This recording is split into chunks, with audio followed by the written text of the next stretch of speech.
That I think it will be my kind of mantra for understanding what Paul is doing in the book of Romans, that love is always a commandment and never a reward. We'll come back to that again and Yeah. again.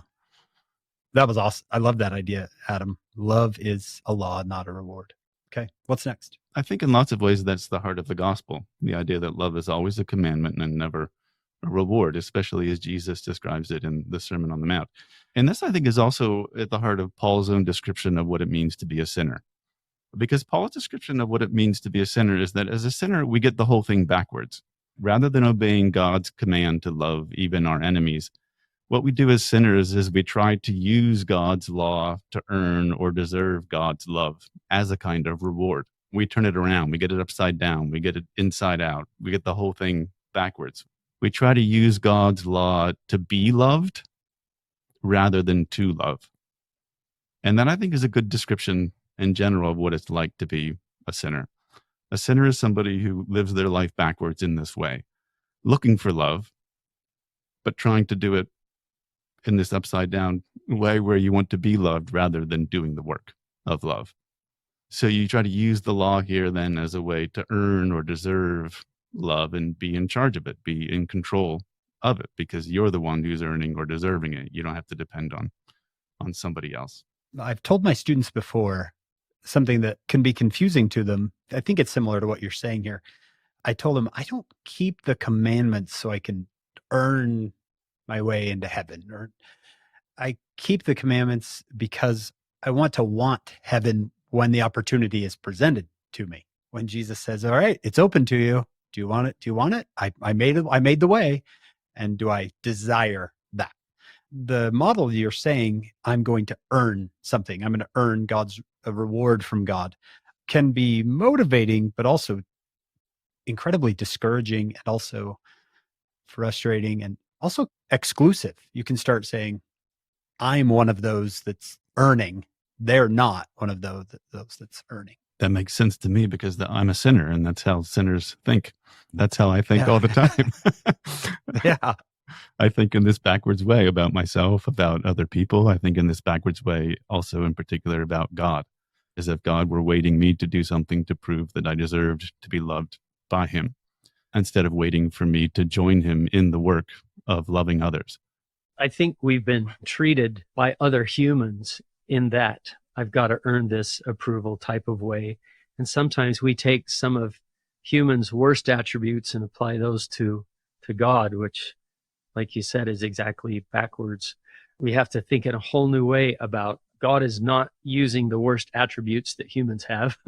With each other, sometimes we've got to earn or merit approval or love, or we feel that way anyway. And then we apply that to God. We apply it to God, which we're never told to do. He's telling us all the time the way he loves, but easy to do that. Yeah, it's a little hard to get our heads around, which is why we can read the Sermon on the Mount, or we can read Paul's letter to the Romans here and just not see what they're doing or saying, because it's so counterintuitive. It runs so against the grain of our expectation as natural men and women, as sinners, because we tend to look at the whole thing upside down and backwards. If you're anything like me, right, then you may have spent the better part of your life trying to obey a commandment that God never gave. There is no commandment given in any scripture by any prophet from any pulpit in any age to make myself into someone who is perfectly lovable. There is no such commandment. There is always and only and forever the unconditional commandment to love, even my enemies, even when my enemy is myself, in the same way that God does. And at the end of the day, a lot of what's at stake in redemption is just about my learning to stop trying to keep a commandment that God never gave, and learning to start trying to keep the commandment that God actually did give, so that I can understand him and join him in that work.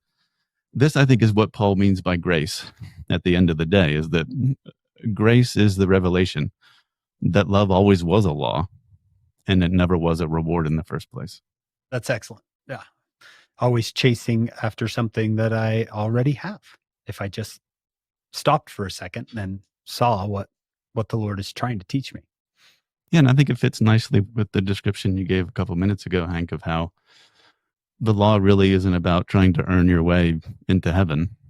but that obeying the law, that's the thing that you're looking for, right? The law isn't a means to some other end.